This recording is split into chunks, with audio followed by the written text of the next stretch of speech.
Question 1. Radiation dosimetry in measurement. Which of the following statements about dosimetric measurement techniques is most accurate? A. Ionization chambers are commonly used for absolute dosimetry but are not suitable for measuring dose distributions in small radiation fields. B. Thermoluminescent dosimeters (TLDS) provide immediate dose readouts and are frequently used for real-time monitoring. C. Optically stimulated luminescence oscillatory dosimeters cannot be reread after the initial measurement, making them a one-time use device. D. Graphchromic dosimetry is highly sensitive to environmental factors like humidity but provides poor spatial resolution. Answer A. Ionization chambers are commonly used for absolute dosimetry but are not suitable for measuring dose distributions in small radiation fields. Explanation: Ionization chambers, particularly pharma-type and parallel plate designs, are the gold standard for absolute dosimetry due to their precision and calibration against primary standards OP-TG51 TRF 398. However, their sensitive makes them unsuitable for small field dosimetry where steep dose gradients exist, as in stereotactic radiosurgery (SRS). Option B is incorrect because TLDS do not provide real-time readings. They require post-irradiation processing to obtain dose values. Option C is incorrect as oscillatory dosimeters can be read multiple times without losing stored dose information, making them useful for dose verification. Option D is incorrect because graphchromic films are relatively resistant to environmental changes and provide high spatial resolution, making them suitable for dose mapping. Guidelines referenced: OP-TG51, TRS 398, NRP Report No. 111. Question 2. Scenario-based radiation protection and safety. Dr. Emily Roberts is a medical physicist in charge of designing shielding for a new radiotherapy room that will house a high-energy linear accelerator. The room will be adjacent to an office space and a public waiting area. The facility administrator insists on using thinner lead shielding to save costs. Dr. Roberts must ensure compliance with safety regulations while at these budget constraints. What is the most appropriate course of action for Dr. Roberts? A. Proceed with the thinner shielding is requested to minimize construction costs, relying on warning signs and access control to mitigate exposure. B. Use alternative shielding materials, such as concrete or borated polyethylene, that may provide equivalent attenuation at low costs. C. Implement administrative controls, such as limiting occupancy in adjacent areas to compensate for the reduced shielding thickness. D. Reduce the workload of linear accelerator to low radiation exposure, thus justifying the use of thinner shielding.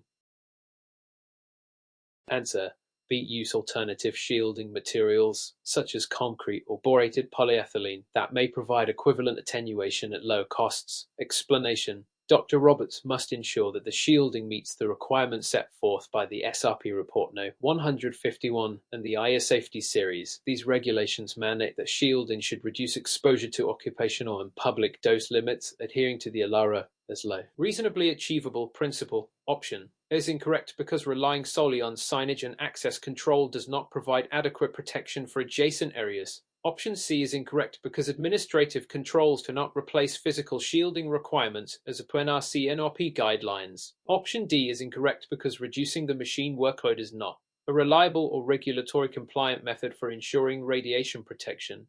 Concrete and borated polyethylene are cost-effective alternatives to lead, often offering comparable attenuation for megavoltage radiation while being less expensive and easier to install.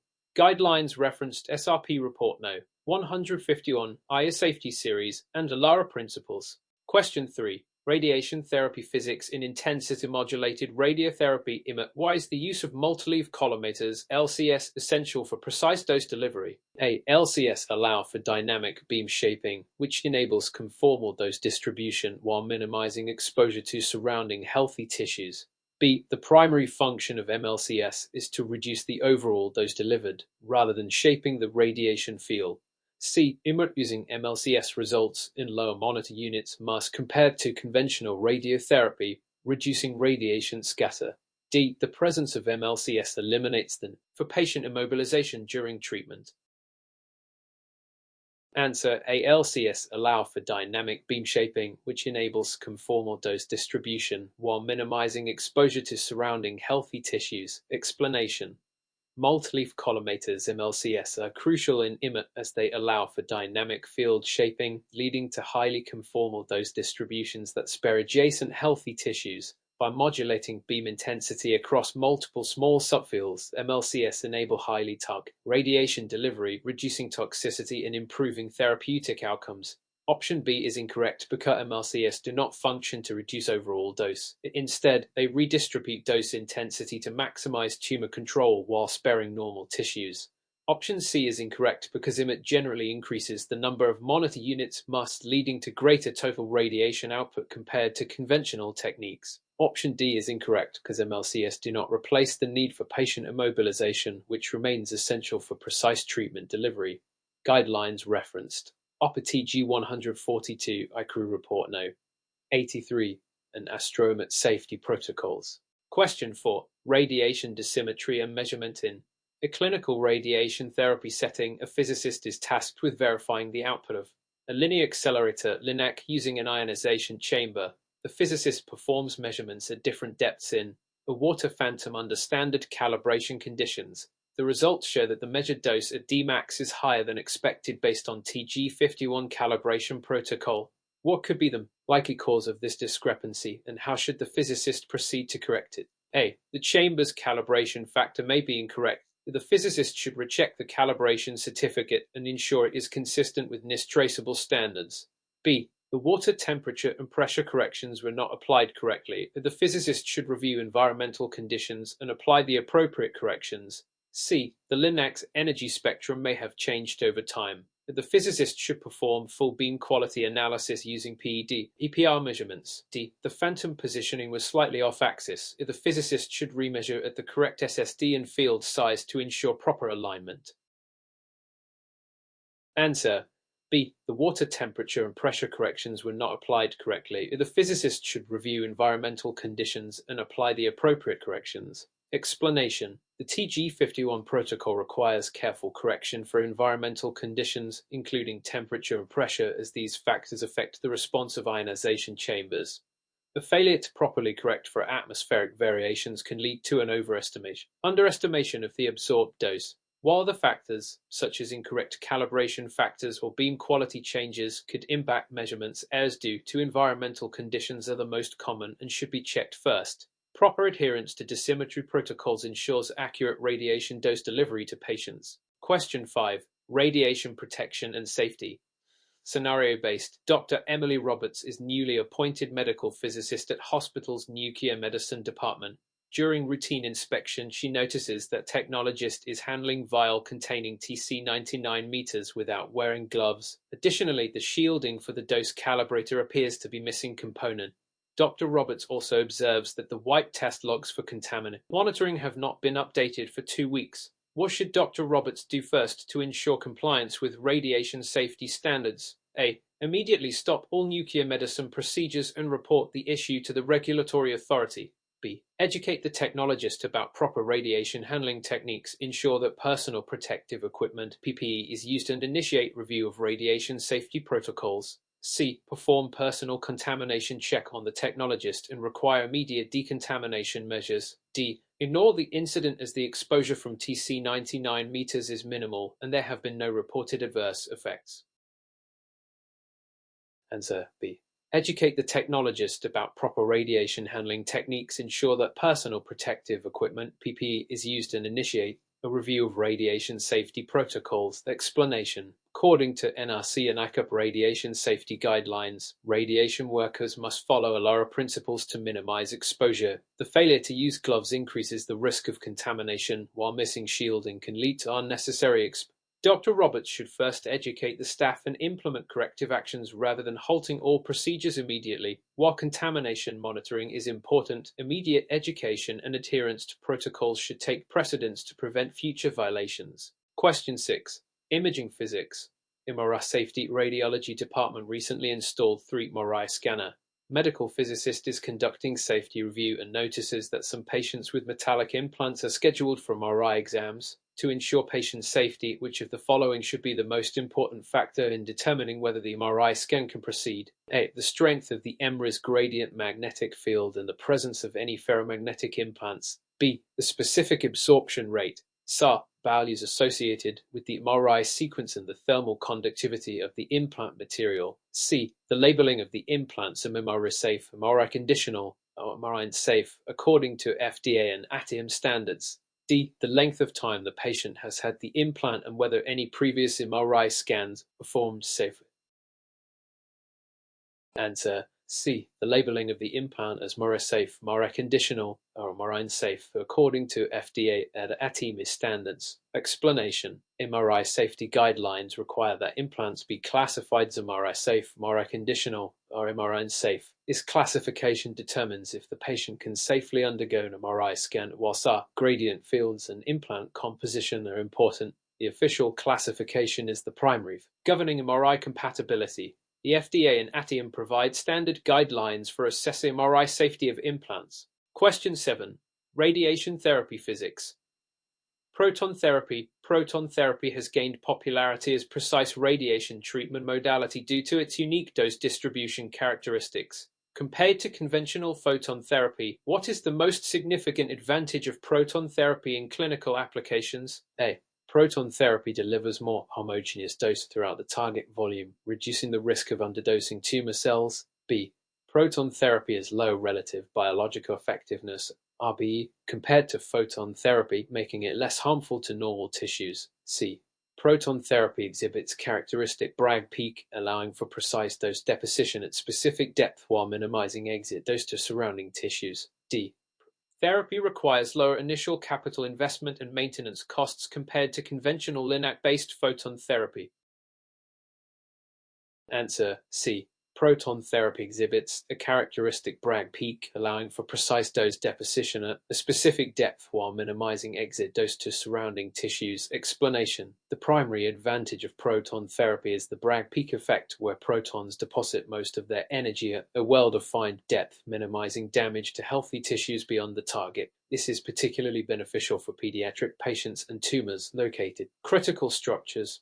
OBE is slightly higher for protons than photons, not lower. However, proton therapy is more expensive than traditional photon therapy due to complex equipment requirements. Question 8. Quality assurance and commissioning. A medical physicist is performing acceptance testing for a newly installed linear accelerator LINAC. The physicist measures the photon beam's flatness and symmetry and finds that the deviation exceeds the tolerance specified by upper TIGA 142 guidelines. What is the most appropriate next step? A. Proceed with patient treatments but monitor the output daily to ensure consistency.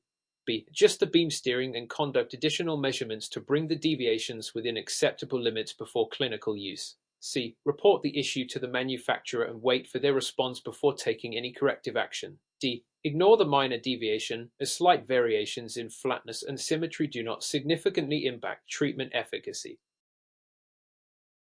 Answer. B. Adjust the beam steering and conduct additional measurements to bring the deviations within acceptable limits before clinical use. Explanation. Upper TIGA 142 sets specific tolerance levels for beam flatness and symmetry. If the deviation exceeds these tolerances, beam steering adjustments and recalibration are required before clinical use. Ignoring such deviations can lead to inconsistent dose delivery and harm. Reporting the issue is necessary, but waiting indefinitely without corrective action would delay treatment. Question 9. Radiation biology.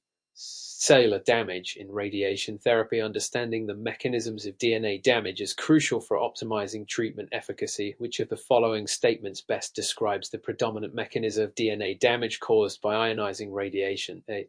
Direct action of radiation primarily damages DNA by breaking hydrogen bonds between base pairs, leading to mutations. B. Indirect action of radiation generates reactive oxygen species, ROS, that cause DNA strand breaks and cellular damage. C. Ionizing radiation exclusively affects DNA in non-dividing cells, making it ineffective against rapidly proliferating cancer cells. D. DNA repair mechanisms completely restore radiation-induced damage, preventing long-term genetic mutations. Answer B. Indirect action of radiation generates reactive oxygen species, ROS, that cause DNA strand breaks and cellular damage. Explanation. Ionizing radiation damages DNA through both direct and indirect action, but indirect action is predominant. High-energy radiation interacts with water molecules, creating reactive oxygen species, rows, which then cause DNA strand breaks. This is particularly important in radiotherapy. Oxygenated tumor cells are more susceptible to damage due to increased Rose production.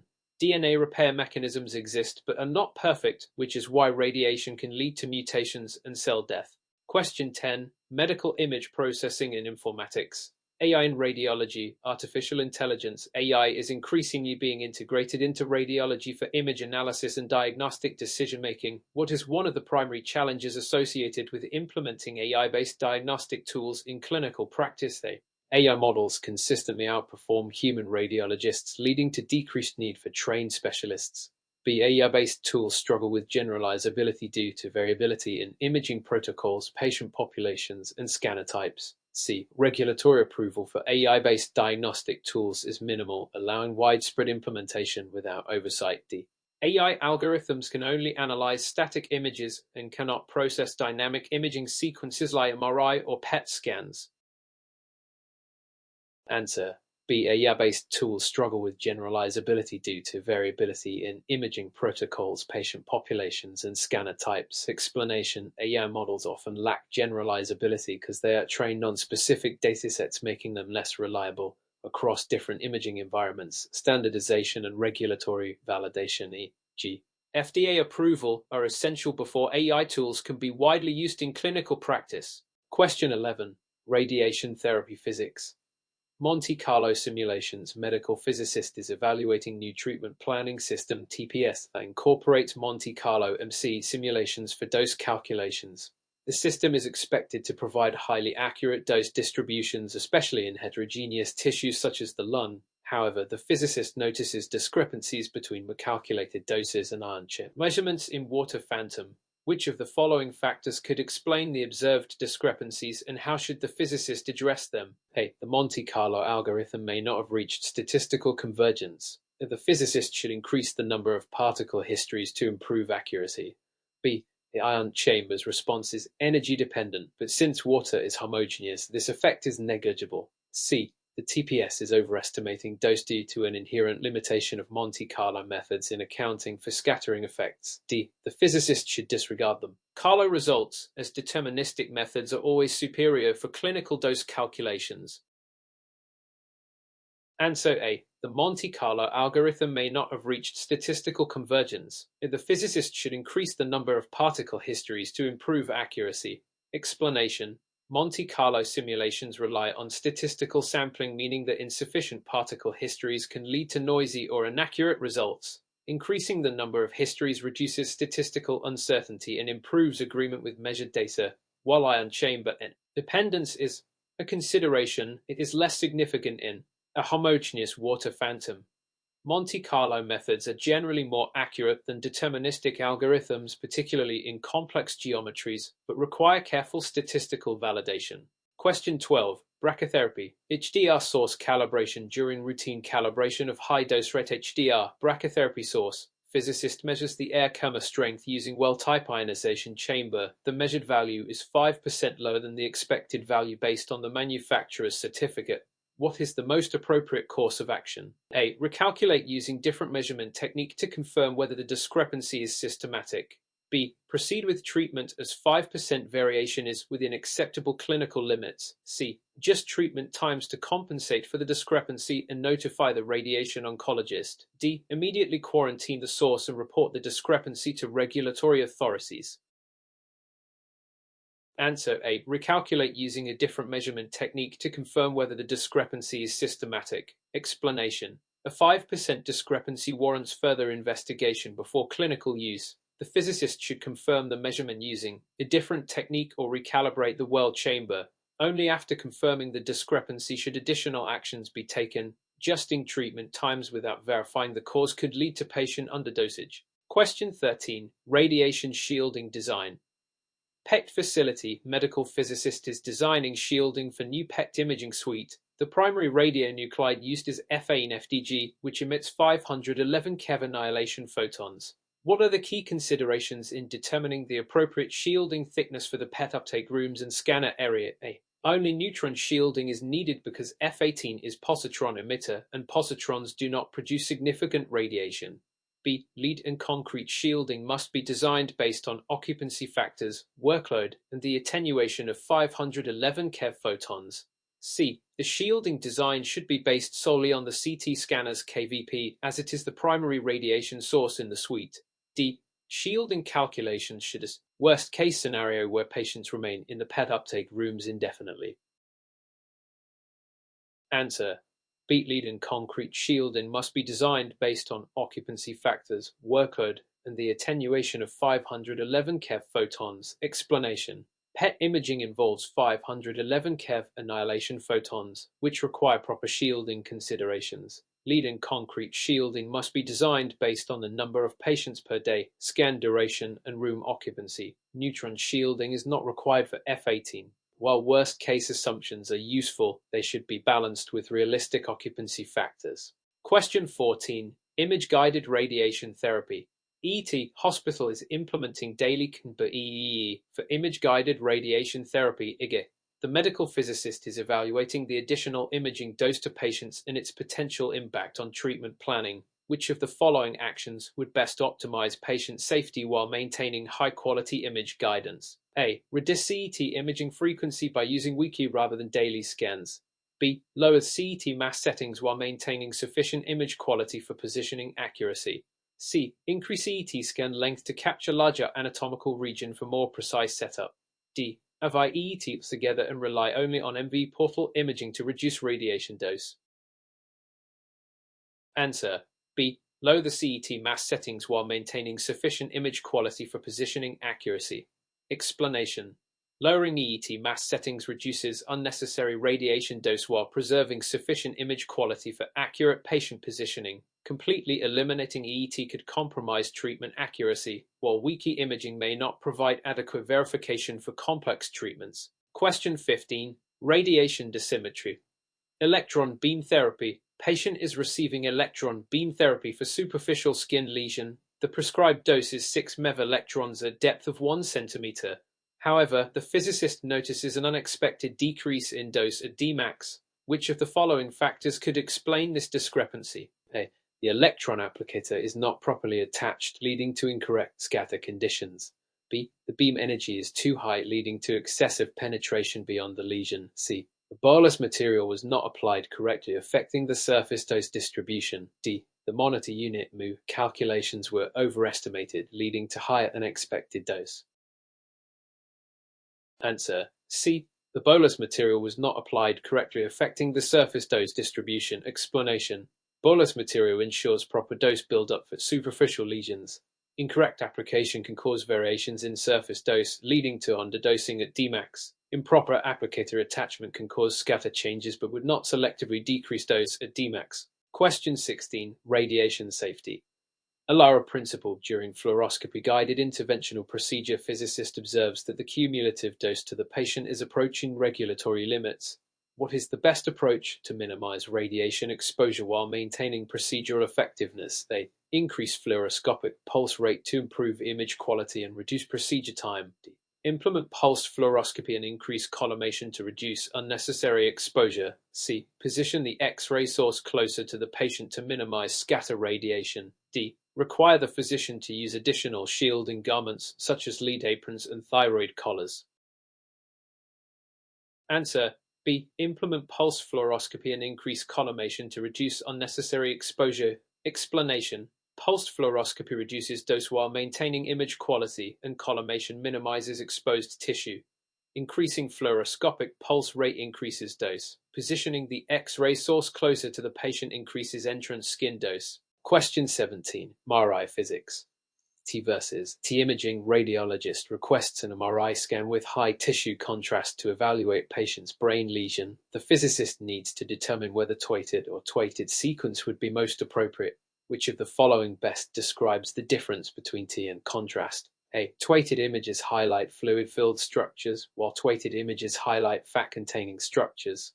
B. Weighted images provide better anatomical detail, while weighted images enhance lesion visibility due to fluid sensitivity. C. Weighted images are superior for detecting edema, while weighted images are better for detecting hemorrhage. D. TNT images provide identical contrast, but use different RF pulse sequences. Answer B. Weighted images provide better anatomical detail, while weighted images enhance lesion visibility due to fluid sensitivity. Explanation. Weighted images emphasize fat and provide high anatomical detail, while weighted images highlight fluid, e.g. edema, CSF, and are useful for detecting pathology. Question 18. Stereotactic radiosurgery. Gamma knife. Physicist is verifying the accuracy of gamma knife treatment plan and finds that the prescribed isodose distribution does not align with the patient's misbased target delineation. What is the most likely cause of this issue? A. Mr. Image distortion due to field inhomogeneity. B. Incorrect gamma source decay corrections in the planning system. C. Mismatched CT and Mr. Image registrations. D. Errors in radiation output calibration. Answer C. Mismatched CT and Mr. Image registrations. Explanation. Image registration errors can cause misalignment between Mr. defined targets and the treatment plan, leading to inaccurate dose delivery.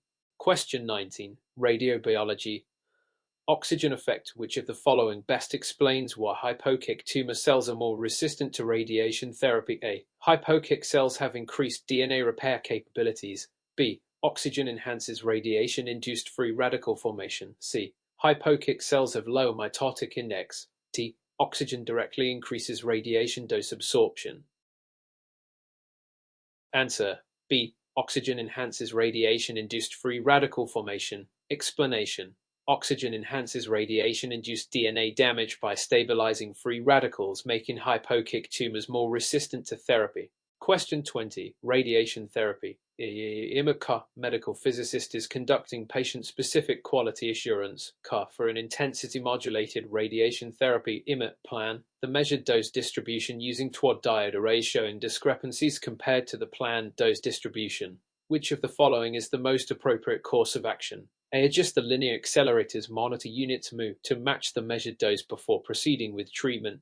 B. Recalculate the dose distribution using different treatment planning system (TPS) to verify the accuracy. C. Investigate the cause of the discrepancy by analyzing the gamma index passing rate and performing additional measurements. D. Disregard the discrepancy if the dose to the planning target volume (PTV) is still within a cent of the prescription dose. Answer C. Investigate the cause of the discrepancy by analyzing the gamma index passing rate and performing additional measurements. Explanation. IMAC is essential for ensuring treatment accuracy. The gamma index passing rate provides insight into whether deviations are systematic or random. Adjusting must without identifying the cause could introduce further errors. Recalculating the dose without addressing measurement issues may not resolve the problem. Question 21. Radiation protection.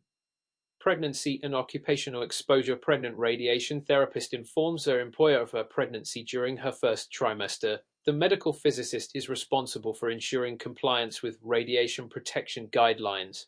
Which of the following is the most appropriate response? A. Immediately reassign the therapist to non-radiation area to eliminate any exposure risk. B. Provide fetal dose monitoring and ensure the dose remains below 0.5 msv per month.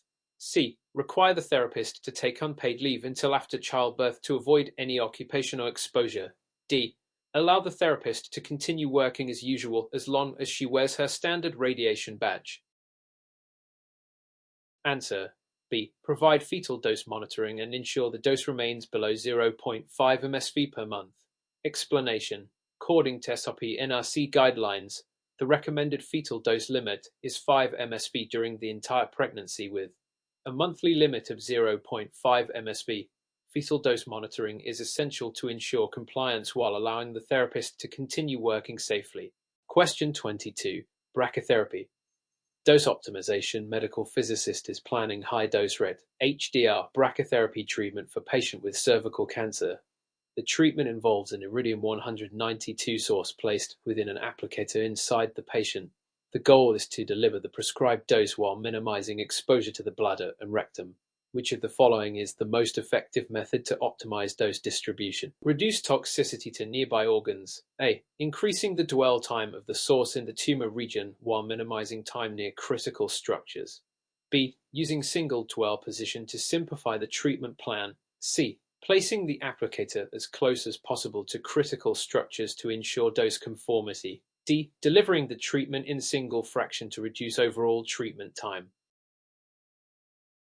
Answer A. Increasing the dwell time of the source in the tumor region while minimizing time near critical structures. Explanation. In HDR brachytherapy, dose optimization is achieved by adjusting the dwell times of the radioactive source at different positions within the applicator, increasing dwell time within the tumor while reducing time near critical structures like the bladder and rectum ensures adequate tumor coverage while minimizing toxicity. Option B is incorrect because a single dwell position does not allow for dose shaping, leading to poor target coverage and excessive dose to nearby organs. Option C is incorrect because placing the applicator too close to critical structures increases radiation exposure rather than reducing it. Option D is incorrect because fractionated treatments help spare normal tissues by allowing time for repair, making single fraction treatment less favorable in most cases. Question 23. Brachytherapy. LDR source handling during an I-125 low-dose rate LDR brachytherapy procedure. Physicist notices that one of the seeds is missing from the preloaded needle after implantation. What is the most appropriate immediate action? A. Assume the seed is inside the patient and proceed with treatment. B. Use radiation survey meter to locate the missing seed in the operating room. C. Reorder an additional seed and place it in the patient to ensure dose coverage. D. Report the incident to the Nuclear Regulatory Command (NRC) as medical event. Answer B. Use a radiation survey meter to locate the missing seed in the operating room. Explanation. A missing radioactive seed must be located immediately to prevent unintended radiation exposure. A survey meter can help determine if the seed is in the patient, the implant tray, or another location. NRC reporting is required only if it results in an incorrect dose delivery beyond regulatory limits. Question 24. Image quality.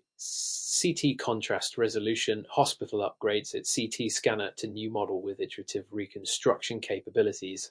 The radiologists report improved soft tissue contrast, but are unsure how the new algorithm affects patient dose. Which of the following best describes the impact of iterative reconstruction on image quality and dose? A. It reduces noise and improves contrast resolution while allowing for low radiation dose. B. It increases image sharpness but requires higher radiation dose to compensate for noise. C. It reduces scan time, which indirectly increases patient dose due to higher tube current settings. D. It enhances spatial resolution but decreases contrast resolution due to excessive smoothing. Answer A. It reduces noise and improves contrast resolution while allowing for low radiation dose. Explanation. Iterative reconstruction techniques reduce noise, enhance soft tissue contrast, and allow for low radiation dose compared to traditional filter back projection (FBP). This improves diagnostic quality while reducing patient exposure. Question 25. MRI safety. Time-varying magnetic fields. Medical physicist is asked to assess the safety of new 3 MRI scanner. The radiology department expresses concern about potential risks from time-varying magnetic fields. Which of the following effects is most likely to be caused by time-varying gradient fields? A. Heating of metallic implants leading to tissue burns. B. Peripheral nerve stimulation causing tingling sensations. C. Localized radiofrequency heating causing hypothermia. D. Increased risk of projectile motion of ferromagnetic objects. Answer B. Peripheral nerve stimulation causing tingling sensations. Explanation. Time-varying gradient magnetic fields can induce electric currents in the body, leading to peripheral nerve stimulation. RF heating affects implants, while strong static fields are responsible for projectile risks. Question 26. Stereotactic radiosurgery. Dose calculation accuracy. Physicist is reviewing the treatment plan for patient undergoing stereotactic radiosurgery (SRS) with CyberKnife system. The plan includes multiple non-coplanar beams to precisely target small brain lesion. Which factor is most critical in ensuring accurate dose delivery for this type of treatment? A. Verification of tissue heterogeneity corrections in dose calculations. B. Selection of the highest possible dose per fraction to minimize overall treatment time. C. Use of parallel opposed beams to reduce the risk of geometric uncertainties. D. Increasing collimator size to account for setup errors. Answer A. Verification of tissue heterogeneity corrections in dose calculations. Explanation: SRS requires highly accurate dose calculations, especially in heterogeneous regions such as the skull and brain. Proper heterogeneity corrections ensure dose accuracy in small, high-gradient regions. Question 27. Radiobiology. Fractionation effects. Physicist is asked to explain the rationale behind hypofractionated radiation therapy for prostate cancer. Which of the following best describes why hyperfractionation may be effective for prostate tumors? A. Prostate cancer has low Ab ratio, making it more sensitive to larger fraction sizes. B. The prostate is highly vascularized, reducing the need for prolonged fractionation schedules.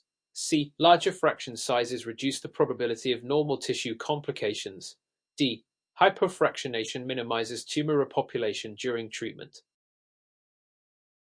Answer A. Prostate cancer has a low Ab ratio, making it more sensitive to larger fraction sizes. Explanation: prostate cancer has low Ab ratio, meaning it responds better to larger dose fractions compared to normal tissues. This allows for effective tumor control with fewer fractions. Question 28. Fluoroscopy. Dose optimization. During complex fluoroscopic intervention, the medical physicist observes that patient entrance skin dose is approaching deterministic thresholds. Which actions should be taken to optimize patient safety? A. Increase source to skin distance (SSD) to reduce skin dose. B. Use higher frame rates to improve image quality in reduced dose. C. Decrease collimation to include more anatomy in the field of view. D. Rotate the C-arm to distribute dose across different skin areas. Answer D. Rotate the C-arm to distribute dose across different skin areas. Explanation: rotating the C-arm helps distribute radiation dose over a larger skin area, reducing the risk of localized tissue damage. Increasing SSD and collimation settings must be balanced against image quality needs. Question 29. Proton therapy. Range uncertainty. Medical physicist is reviewing proton therapy plan for pediatric brain tumor. The treatment plan accounts for range uncertainties due to stopping power variations in different tissues. Which of the following is the most effective way to minimize the impact of range uncertainty in proton therapy? A. Using distal margin expansion to account for range variations. B. Increasing the beam energy to ensure the tumor receives the full dose. C. Ignoring tissue heterogeneities as they have minimal impact on proton range. D. Using an unmodulated proton beam to improve dose precision. Answer A. Using a distal margin expansion to account for range variations. Explanation: proton therapy is highly sensitive to range uncertainties caused by tissue heterogeneity. A distal margin expansion compensates for these uncertainties, ensuring the prescribed dose covers the entire target volume while minimizing the risk of underdosing. Question 30. Quality assurance. TG142 LINAC testing. Physicist is performing daily quality assurance checks on linear accelerator LINAC following up a TG142 recommendations. During testing, the physicist observes 2% deviation in photon beam output compared to the baseline measurement. What is the most appropriate next step? A. Immediately shut down the LINAC and perform full recalibration. B. Continue treatments but monitor output trends over the next week. C. Report the deviation and perform additional measurements to confirm accuracy. D. Ignore the deviation as 2% changes within clinical tolerance limits.